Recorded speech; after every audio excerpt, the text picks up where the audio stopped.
Welcome, welcome, welcome. I'm so thrilled that you've decided to join me to learn more about prospect development and how it can enhance your fundraising efforts at your organization. I'm Vicki O'Brien, and I'm a prospect analyst working on our terrific development team here at Best Friends. I've been doing prospect research and or management for several years now, and have worked at other nonprofits, large and small. And I guess I could also say I've been doing some form of research for even longer because I just have a very curious mind. And I can tell you that that is one of the main themes of this webinar, looking at things, particularly your donors and their giving, with curiosity. So if you're a curious thinker, you are going to love some of the tips I'm going to offer to use for your prospect research to possibly bring more dollars in the door for your organization.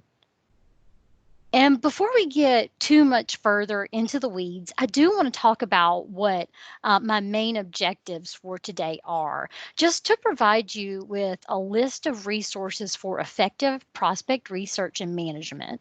I'm also going to show you a quick and easy mathematical formula for how to guesstimate how much your donors may be able to donate, along with a few recommendations for reports to regularly run to capture prime prospects for gifts to your organization. And then I want to wrap it up and give you a few recommendations for characteristics to be on the lookout for when you are reviewing your donors, so you can help your donors enjoy the experience of giving.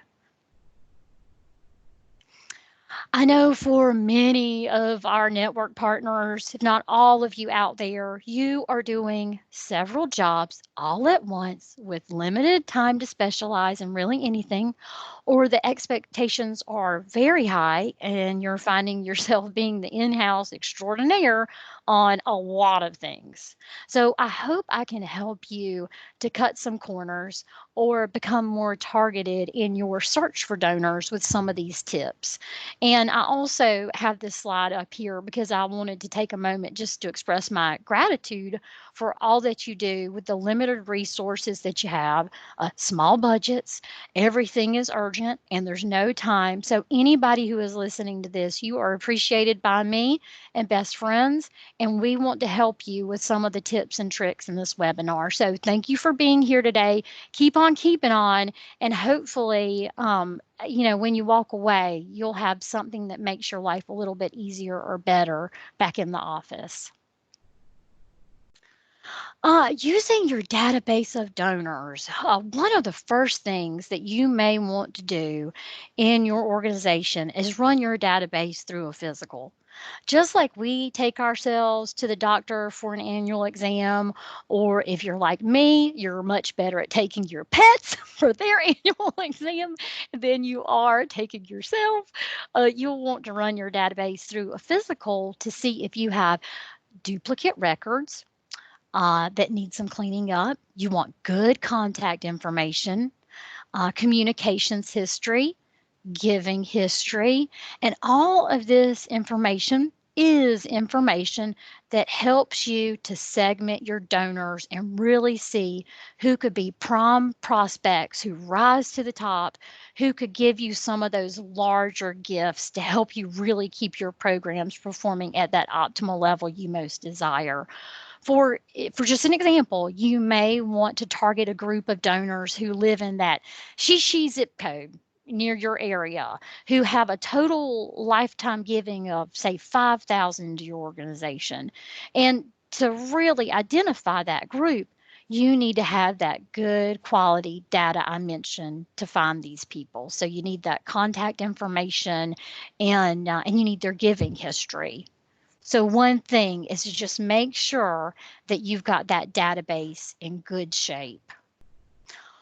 And I wanted to talk too about the reporting. A really good habit to form is to regularly run certain reports to capture donors who you may want to dazzle and deepen engagement with. I will tell you here at Best Friends, every single Monday, without fail, come rain or shine that I'm here, I run a report of all of our donors who gave us an outright gift of $1,000 or more last week. And that's a very, very nice, generous gift that suggests they perhaps could give more. I don't know until I've pulled the report and examined them and looked at some of their other characteristics to see if they could possibly be major gift donors to Best Friends. And once I've pulled that list, I go a step further and I assign our fundraisers to call and thank the donor if the donor has the capacity, in the hopes that the fundraiser can suss out whether the donor has gift potential. And of course, this is scalable to your organization, right? So you may not have the time to do it weekly like I have. I'm very fortunate. And maybe you don't have quite the sheer number of $1,000 donors who are giving weekly because you're smaller, smaller organization. And if so, you can scale it back to doing a report like this monthly and perhaps doing it at that $100 mark. And then you go in and you would eyeball that report to see what characteristics stand out to you, whether it's their giving history or the number of gifts they've given. And you may come across some really high quality prospects who could become your next level of donors. Um, Another report I'd love to recommend that you get in the habit of running as well is to consider pockets of wealth in your area and pull a report based on the giving history. For example, if you could pull a report of donors who live in a few zip codes that are the more Tony zip codes in your area where there are wealthy, more expensive homes, and then take a look and see if anyone in that group is giving you, has a pattern of giving where they frequently give to you. And then lo and behold, then you're noticing that not only are they frequently giving to you, the donation size is going up.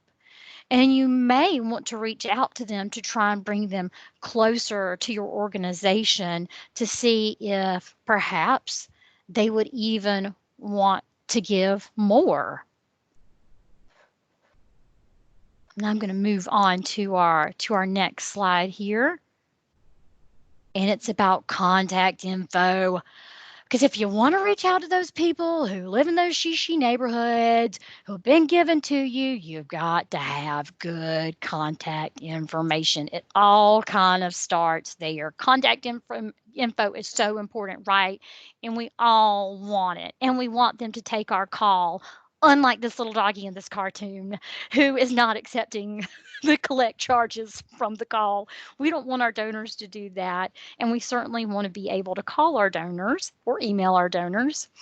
But in order to do that, we need contact information. So like I said, contact information is so important, right? We all want it because we need a phone number, an email, a home address to contact and enrich the donor's engagement with us. After you have your list of donors who live in a certain zip code, you definitely want that phone number to call them and invite them to events, or just to call them to thank them and steward their donations.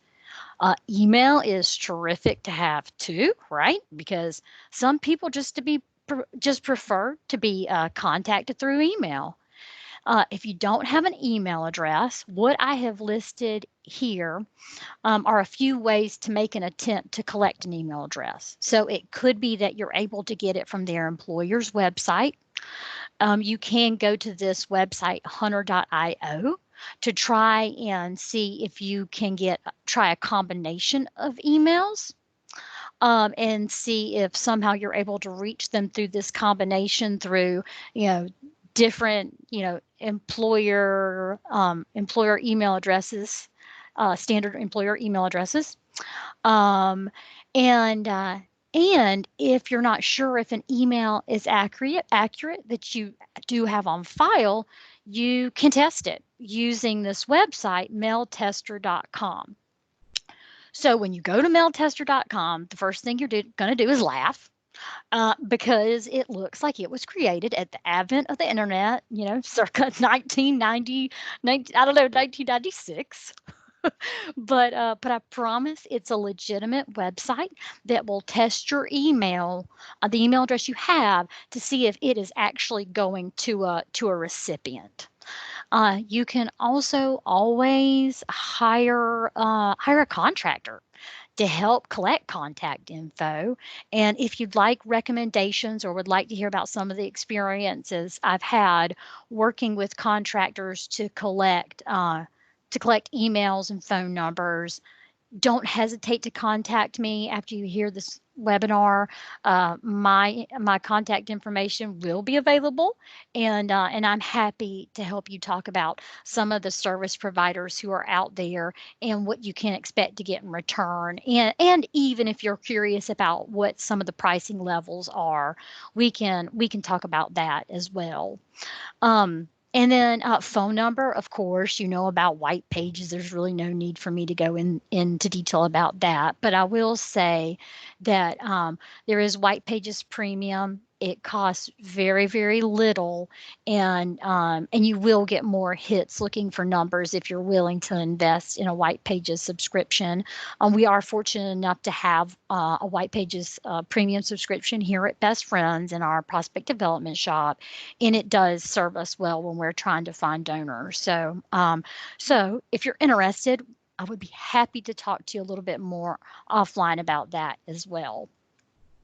And then I wanted to talk to you a little bit about how, well, really about how many of my colleagues in in the research industry just love to nerd out and build these public databases that anybody and everybody can access to look at lists like this. I mean, they're really fascinating, and they really are a study in what, the uber wealthy, high net wealth folks are doing with their money, what they are doing with their free time, what they are doing with all that disposable income. How are they spending it? And some of these databases, really all of them, provide you with information about interest, hobbies, where wealth was gained, charitable giving, where these families are giving charitably, who are a part of these mega wealthy groups. So there's the $1 million list of donations here. I've listed it first. So for example, if you want to see someone in the state of South Carolina, where I live and where I'm from, if you can't tell, I've been working on this accent since I was a very little girl. If you want to see anyone from my home state who has donated an outright gift of 1 million, this database shows you. It will show you all the $1 million in South Carolina. Heck, it will show you all the $1 million donors in Hawaii, all over. It has aggregated that information, and it will show you. So just think about that. If you're curious about, where, if you're a network partner in Georgia and you're wondering, well, who is in that $1 million club of donors in Georgia, I'm curious, you can go to this list and you can see who it is and what they're giving to. It's really just fun to look at. It really is. And then the $1 billion characteristics database. This will show you anybody and everybody in the world who is a billionaire. You can see how they earned their money, whether it was through family wealth, inherited wealth, commodities, investments, entrepreneurship. And I do know that this may not be useful for you, this billionaire characteristics database. But I did want to make mention of it because maybe there's, somebody listening today who does have, maybe they're fortunate enough to be in Marin County where there's probably a high concentration of billionaires, right? And it could help. Also, it's just interesting in seeing truly what the landscape of wealth looks like in the world today. And you'll see many Americans in the list, many Russians in the list, and it's really just fascinating to see the geographic spread of billionaires and how their wealth was made and what they're doing with their wealth. I think it can tell us a lot about the state of charity, maybe not so much about prospect identification as it can about, well, what's the current state of charitable giving for these people who are, you know, some, multi millionaires. Um, and then, of course, there's the exclusive golf membership. So what I love about this website is it shows you annual dues and initiation fees. So when you go here, you can see the annual dues and initiation fees for premier golf clubs like Augusta National, the Chicago Golf Club, a Cherokee Town and Country in Atlanta, a Cypress Point and Pebble Beach. And what it's doing is the website will show you what's the initiation fee, and then it will show you what the annual dues are. So if you discover that one of your donors, I'll mention Atlanta again, has a membership at Augusta, well, right there that that's an indicator of wealth. And maybe you should dig a little deeper into their financial resources to see what their giving capability is. Um, then there's the Super Yachts directory. If you know of someone who has a really amazing yacht, I did prospect research for University of South Carolina, so I was right near Charleston. There were a lot of amazing yachts, and I found that for me to be good at my job, I needed to know a little bit about yachts. I'm never going to own a yacht, probably will never step foot in one, but to know the length and what the approximate pricing would be. So if you are anywhere near the water and know that some of your donors, or you discover that some of your donors have yachts, this could help you approximate what the cost of that could be. And all of these things together, these golf memberships, the $1 million list, the super jets, private jet ownerships registry, it comes together to give you a more complete picture of what your donor could possibly give to your organization. And then I do want to mention here the Federal Election Commission. So with the FEC, they're reporting any and all political contributions. And here's the cool thing about this.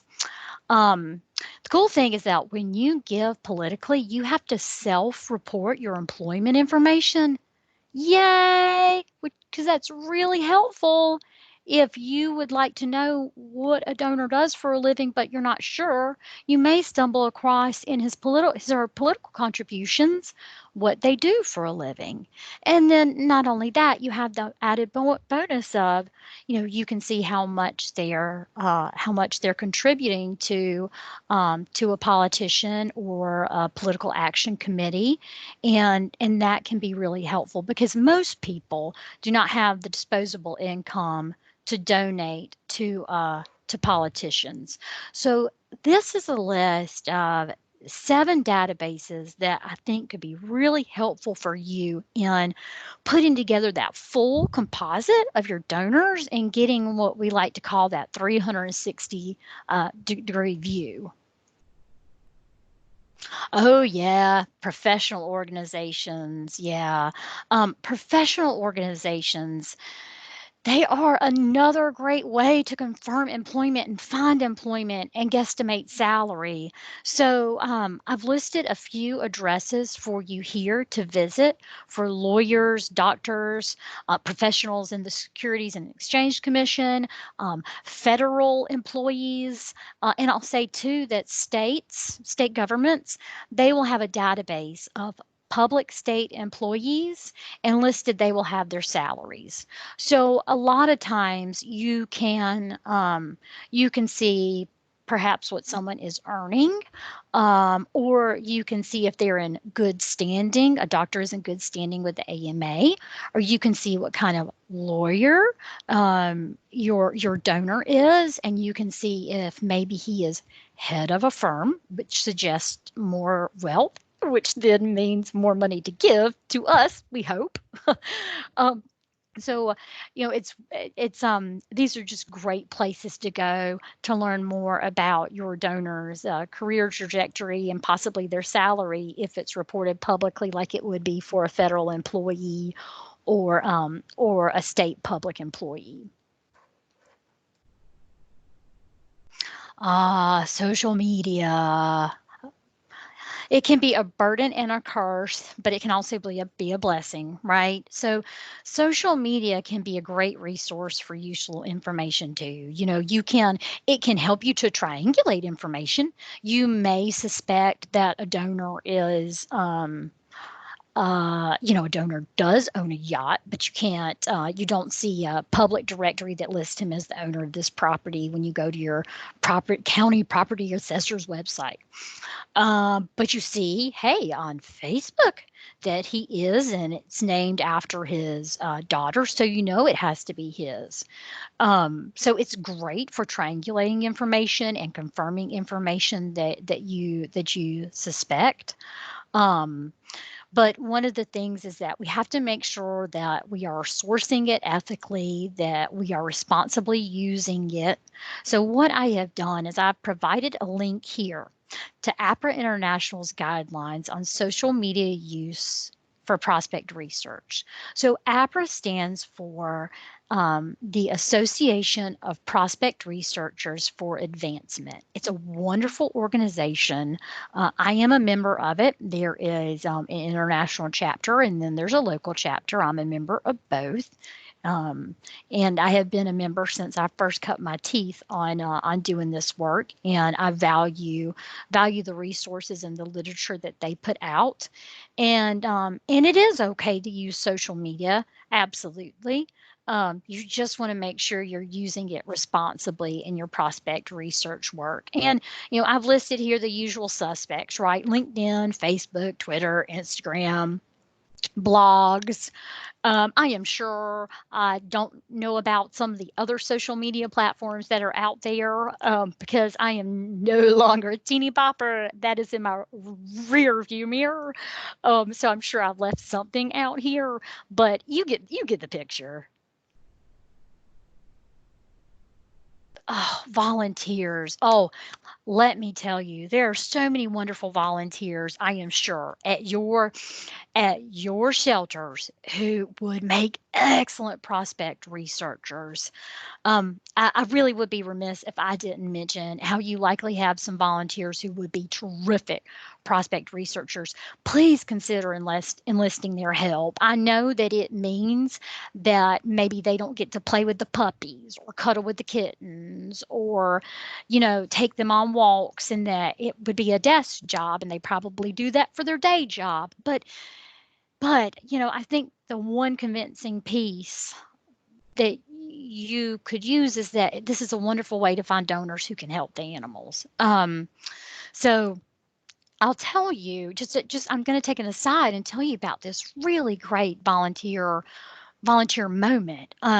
Here at Best Friends, we have a donor who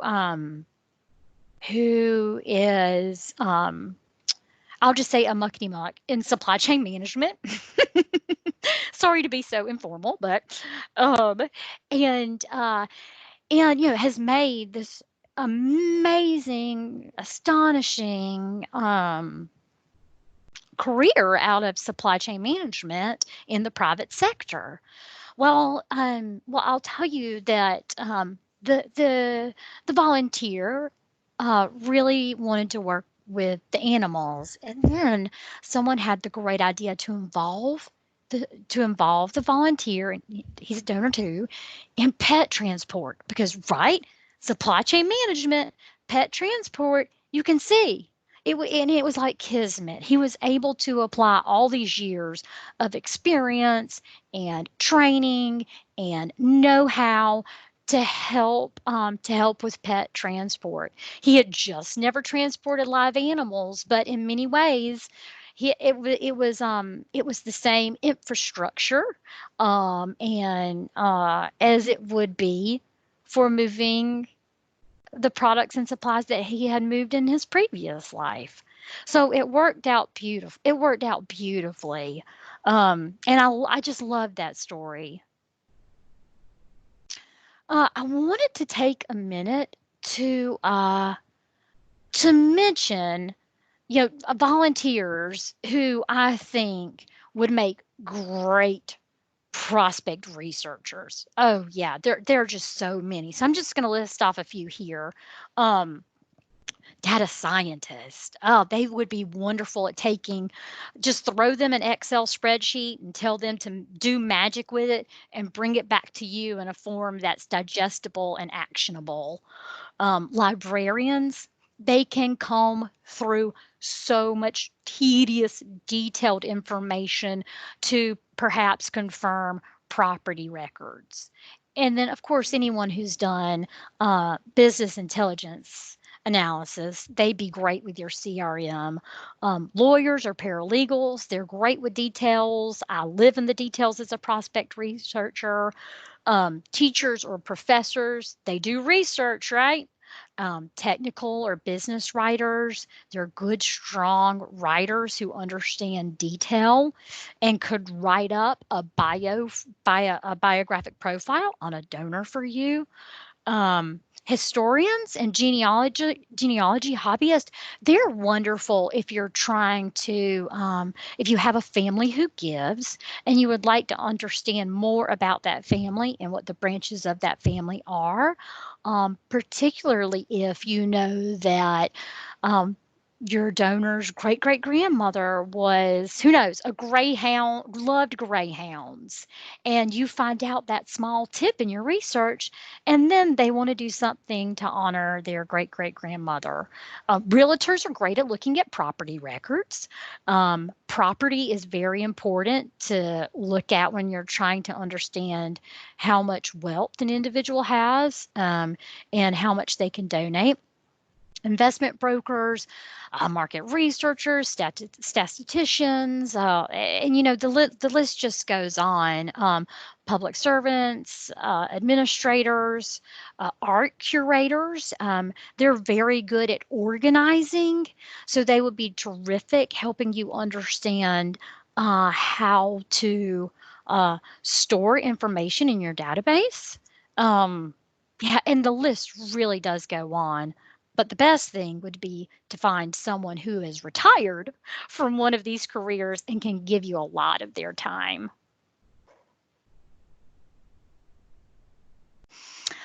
Okay, I'm going to shift to another topic now that I mentioned we will be covering in an earlier slide, and that's wealth ratings. So, a wealth rating is commonly and frequently used in prospect research, and it's a math formula that approximates how much a donor can charitably give based on his or her assets.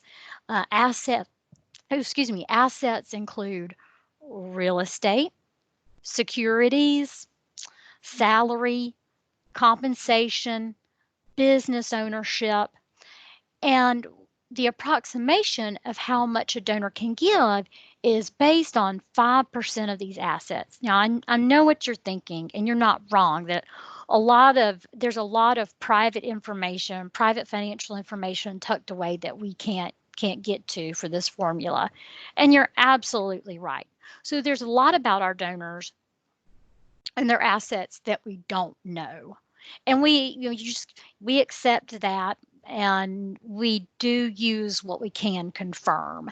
And typically what we can confirm when we're thinking about a donor's assets, that's real estate, because you can go to your county assessor and get a value on that, or you can take a look at Zillow. If they have publicly held securities, you can go to Edgar, that's the SEC's website, and it will show you what the publicly held securities are.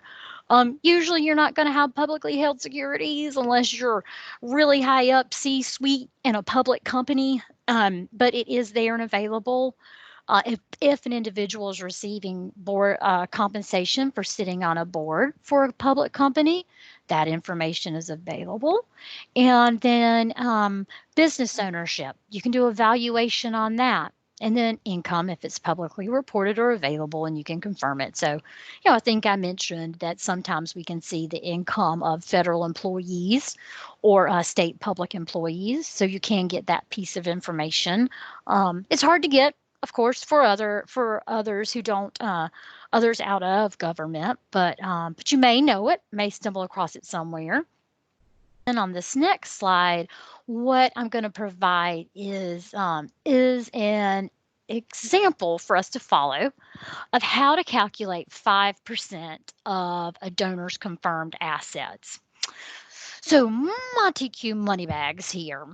He's living in a home valued at $1 million, and we were able to confirm it. We know Monty owns this home. We went to the county assessor's website, and we saw that he is on the deed.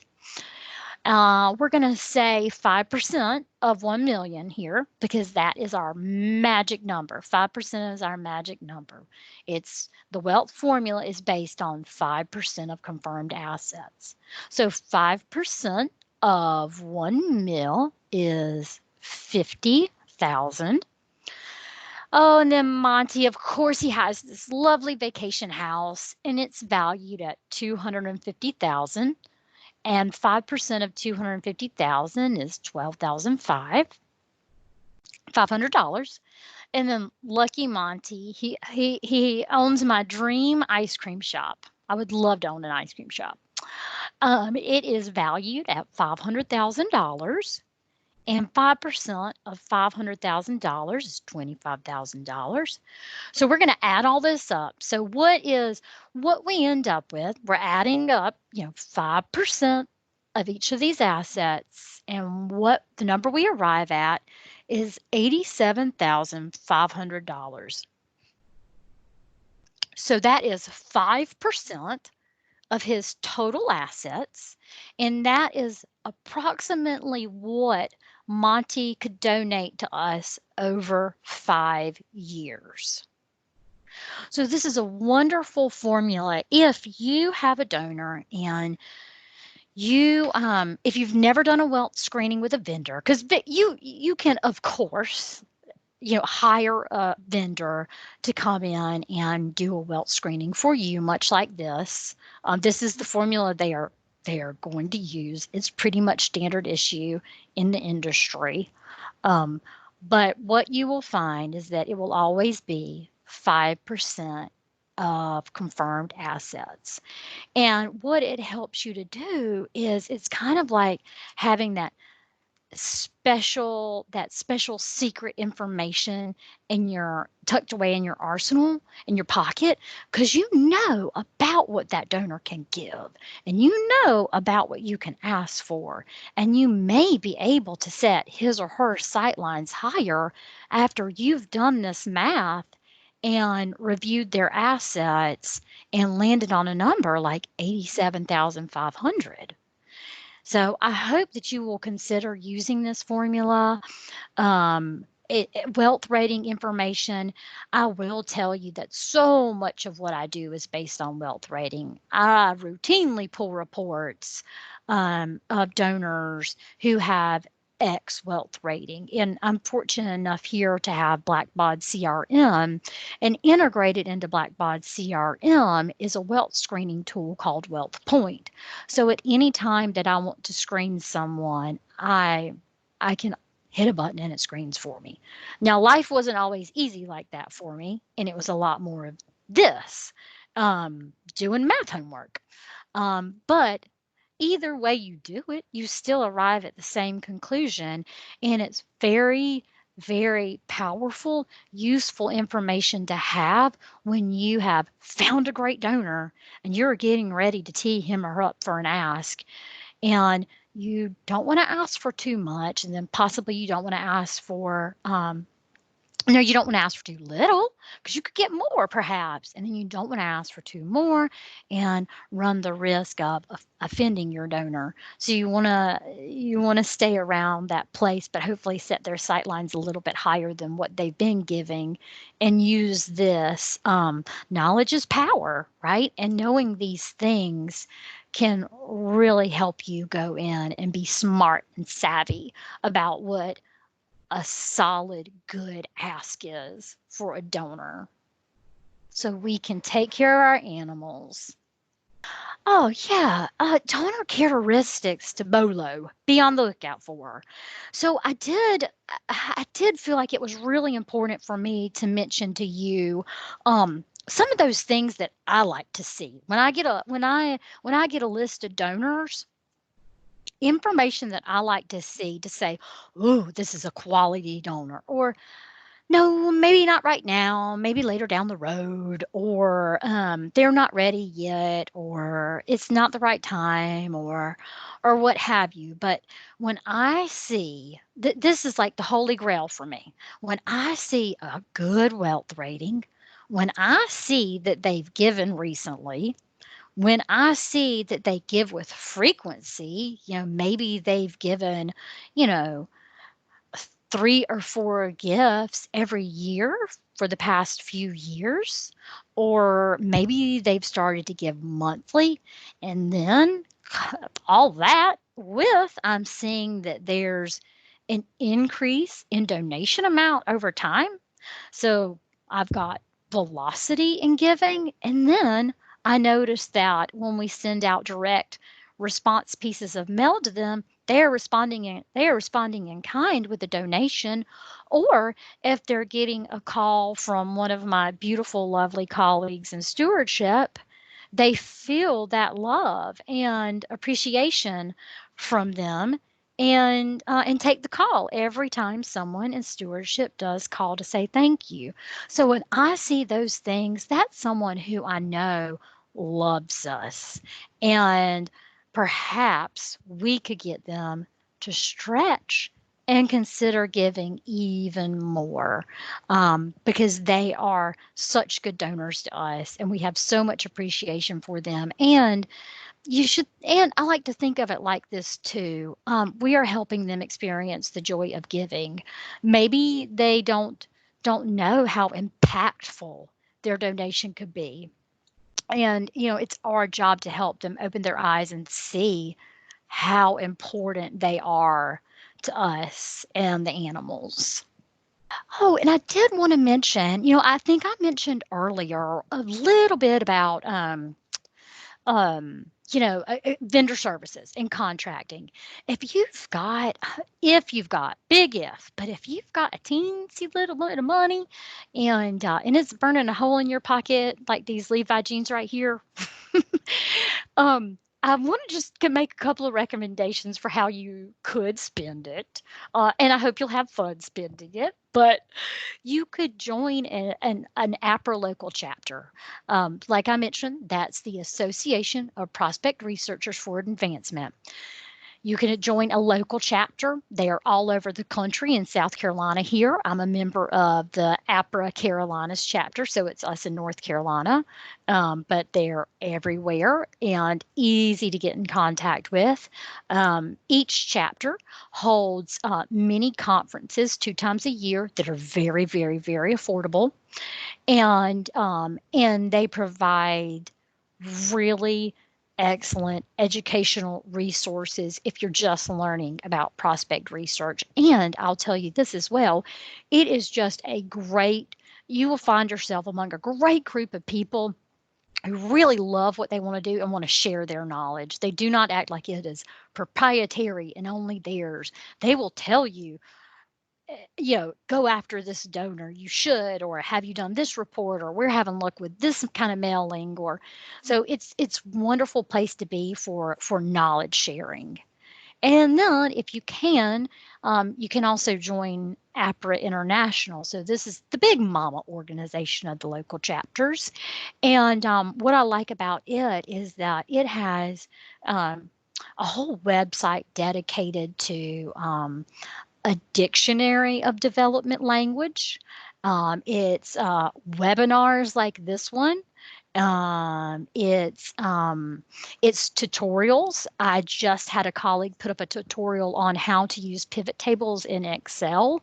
And it's just a great community. I can't sing Appriss praises enough. It is such a pleasure to be a member. And then you could also spend a little money to contract to get good contact info.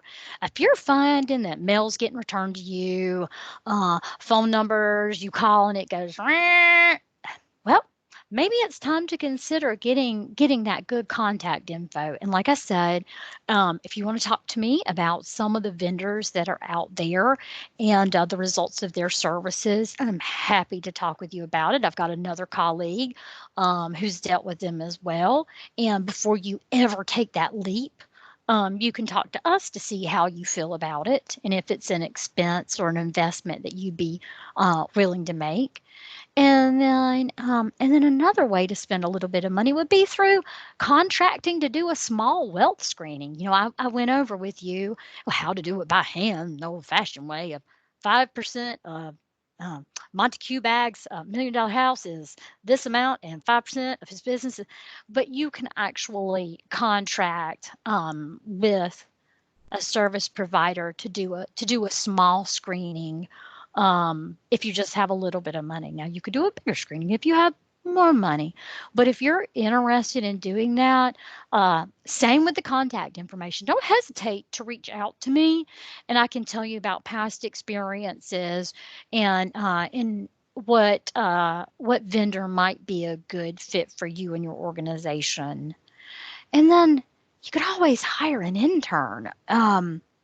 I was a very poor student studying nonprofit management many years ago, um, and uh, and I ended up getting to do a little bit of work for county government and for a local nonprofit, and it was the best thing that ever happened to me because it made me employable after I did that internship. So there's certainly something to be said for them gaining something from you while you're gaining something from them. So if you live near a university or a college, um, I am sure that there are students who would love more than anything to get that hands-on direct experience doing this type of prospect research work at your organization.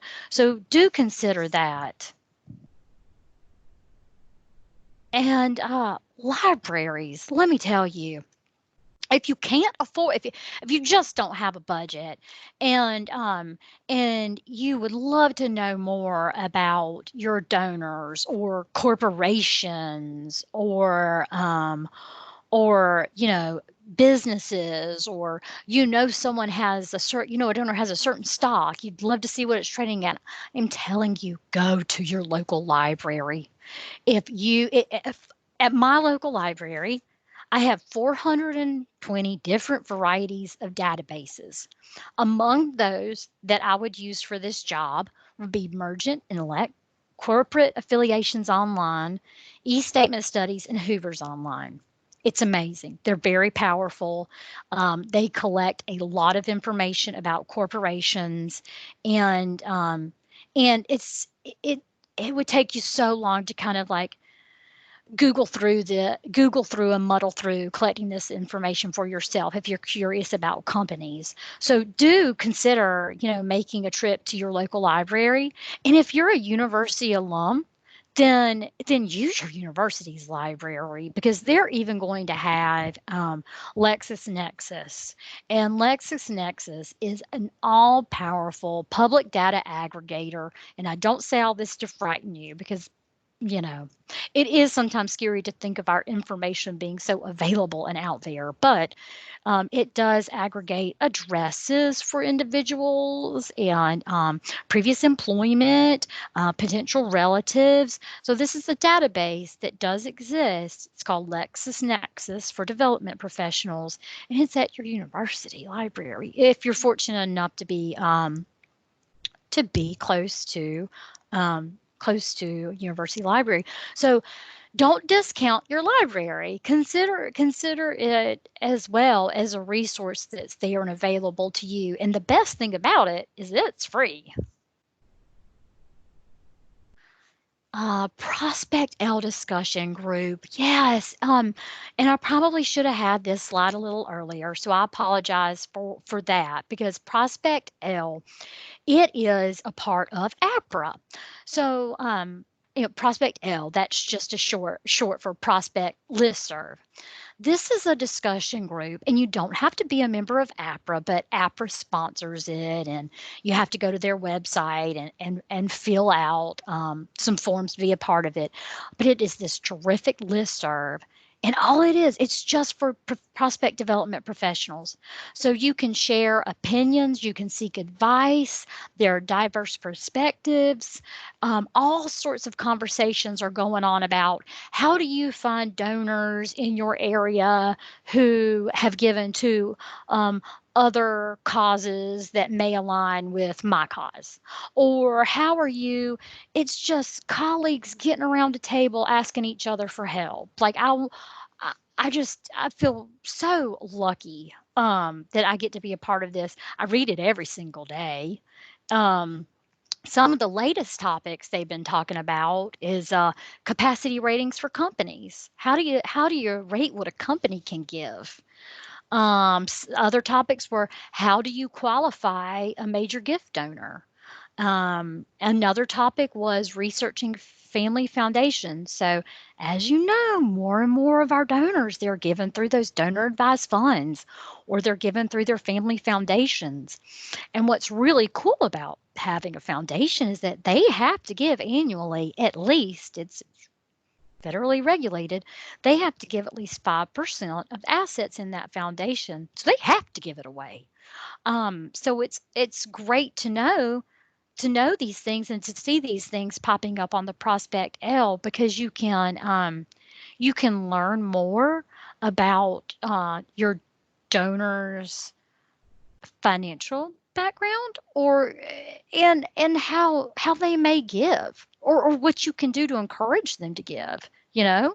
um it's just a great place. I would love to encourage you to join it, so that's why I threw it up on a slide. um if it's too much noise for you to see this discussion group throughout the day, you can even set up a digest where you get a weekly rundown of what the main topics were. But one day it could help you out. You can post to it, or it may be that someone who's posted helps you out with some really terrific advice. So I did want to mention that. And here I've provided a description. And when you go to the description, when you go to this link, it will also give you some instructions for how to sign up if you're interested. If you're interested in signing up, and I hope you will be. Oh, websites for knowledge. Let me tell you, there are some really great websites out there. So, IUPUI, that's the Lilly Family School of Philanthropy. I think it is the first school of philanthropy in the country, and it's at Indiana University and Purdue University. They joined to create this school, and all this school does truly is study philanthropy. um GGA, that's gosh, I can't think of it's a consulting group. I can't think of the acronym right now. It's like glitz and clear. But what I will tell you is that they have a blog that's very helpful. Then there's BWF, Benswelly Flessner. They give great tips and tricks too. But the one here who really does have my heart is the Helen Brown group. She's humorous, smart. She runs this fabulous consulting group in the Northeast. The people who work for her are just really aces at what they do, and every now and again, I just like to go to her website to see what's going on. And I read this wonderful blog post she had about DAFs and how more and more donors are giving through DAFs, DAFs being donor advised funds that they're setting up at banks or other holding groups. Giving USA is great. Giving USA is terrific just to understand who's giving charitably and what are they giving to? It's kind of like the census of giving, truly, because it will show you age brackets, geography, education levels, amounts, and then I mentioned APRA here. Um, yeah, I mean, the Prospect Research Institute is a very good website to go to if you are just starting to get interested in prospect research. Jean Philly, she is the leader of it. She runs a consultancy group, and she is very forthcoming with anyone who's interested in this field, and making sure that they have materials they need to educate themselves and grow. She's just a very friendly, warm person. And then I will tell you, if I need a chuckle, I will go to Fundraiser Girl. You may not go there, for knowledge on how to, what on wealth rating, right? Or anything like that. But it's fun because, you really can commiserate about some of the struggles that we experience in nonprofit fundraising. And just she looks at it through a humorous lens that just makes the day better if you're having a tough day. So I hope that you will consider visiting some of these websites. And what I'd love is for you to just find one or two that you really like, and then you bookmark them and go to them from time to time to see what you can learn to continue your prospect research, or just to enhance what you're doing and make it better. Oh, a couple of wrap ups and takeaways. Our time here is almost done. So, my goal, and I hope I achieved it, is to empower you to start incorporating prospect research and management into your day to day operations. I hope that you will use it. I believe in it so much. I wouldn't do it for a living if I didn't. Um, and think about how you can delight your donors using information you gathered through your prospect research. Who knows, you may find out that their favorite dog is a pit bull, and then on the next Christmas card you send to them, it has a pit bull. Just these small things, I think, really really matter in philanthropy and fundraising, just to show that we care, we're listening, we appreciate you, donor. Please know that you are making an impact and a difference. And then I just want to tell you happy holidays. 'Tis the season of giving, right? We work in that world. And in turn, it is the season of prospect research because so many people are making their end of year donations. So, what I would love for you to do is when you get back from the holidays, take a look at some of those end of year donations that rolled in at a certain dollar level. And think about if there's anyone you think you could upgrade their giving. Well, questions and thank you. I just am so glad that I got to be with you today. And I just appreciate the opportunity to have hosted this webinar and talk about prospect research. I've really found my niche. I love what I do, and and I love working for the animals. So thank you so much for your time. And I've got my email here. So if there is anything that stood out to you and you've got more questions, don't hesitate to contact me. I would be so happy if someone was so interested as to reach out and ask questions. So I'd love to start a partnership with you. So send any questions that you may have. Thank you all, and happy holidays.